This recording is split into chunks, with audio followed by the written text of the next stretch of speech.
ವಿಜಯನಗರ ತಾಲೂಕಿನ ಬಾಳೆಬೆರೆಘಾಟ್ ಬಳಿ ಭೂಕುಸಿತ ಆಗಿದೆ. ಘಾಟ್ ರಸ್ತೆಯಲ್ಲಿ ಭೂಕುಸಿತ ಆದ ಹಿನ್ನೆಲೆ ಸಂಚಾರ ಬಂದ್ ಆಗಿದ್ದು ವಾಹನ ಸವಾರರು ಪರದಾಡುವಂತಾಗಿದೆ.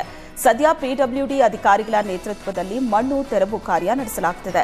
ಈಗಾಗಲೇ ಭೂಕುಸಿತ ಜಾಗದಲ್ಲೇ ಇನ್ನಷ್ಟು ಮಣ್ಣು ಕುಸಿಯೋ ಭೀತಿ ಎದುರಾಗಿದೆ.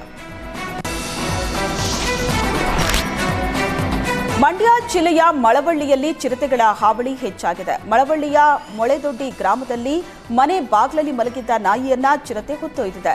ಚಿರತೆ ಕಾಂಪೌಂಡ್ ಹಾರಿ ಮಲಗಿದ್ದ ನಾಯಿ ಹೊತ್ತೊಯ್ದಿದ್ದು ಚಿರತೆ ನಾಯಿ ಬೇಟೆಯಾಡೋ ದೃಶ್ಯ ಸಿಸಿ ಕ್ಯಾಮೆರಾದಲ್ಲಿ ಸೆರೆಯಾಗಿದೆ. ಪದೇ ಪದೇ ಚಿರತೆ ದಾಳಿಯಿಂದ ಗ್ರಾಮದಲ್ಲಿ ಆತಂಕ ಹೆಚ್ಚಾಗಿದೆ. ಕೂಡಲೇ ಚಿರತೆಯನ್ನ ಸೆರೆ ಹಿಡಿಯುವಂತೆ ಗ್ರಾಮಸ್ಥರು ಆಗ್ರಹಿಸಿದ್ದಾರೆ. ಬಳ್ಳಾರಿ ಜಿಲ್ಲೆಯಲ್ಲಿ ಮೂಲಭೂತ ಸೌಕರ್ಯ ಹಾಗೂ ಅಭಿವೃದ್ಧಿ ಕಾರ್ಯ ನಡೆಸುವಂತೆ ಆಗ್ರಹಿಸಿ ನಾಗರಿಕ ಹೋರಾಟ ಸಮಿತಿ ಸಮಾವೇಶದ ಮೂಲಕ ಒತ್ತಾಯಿಸಿದೆ.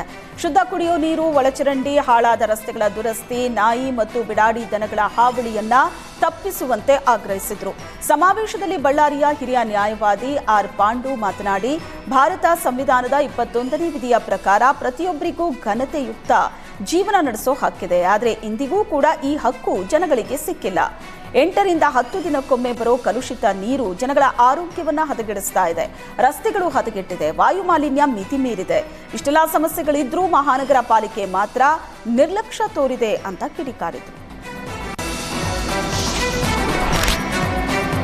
ಮುಂಗಾರು ಮಳೆಗೆ ತುಂಗಭದ್ರಾ ಜಲಾಶಯ ಭರ್ತಿಯಾಗಿದ್ದು 80,000 ಕ್ಯೂಸೆಕ್ಗೂ ಅಧಿಕ ನೀರನ್ನ ನದಿಗೆ ಹರಿಬಿಡಲಾಗುತ್ತಿದೆ.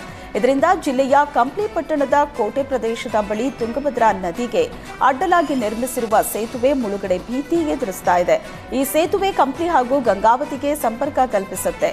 ಹೊರಹರಿವು ಹೆಚ್ಚಾಗಿದ್ದರಿಂದ ಸೇತುವೆ ಮುಳುಗಡೆ ಭೀತಿ ಎದುರಿಸ್ತಾ ಇದೆ.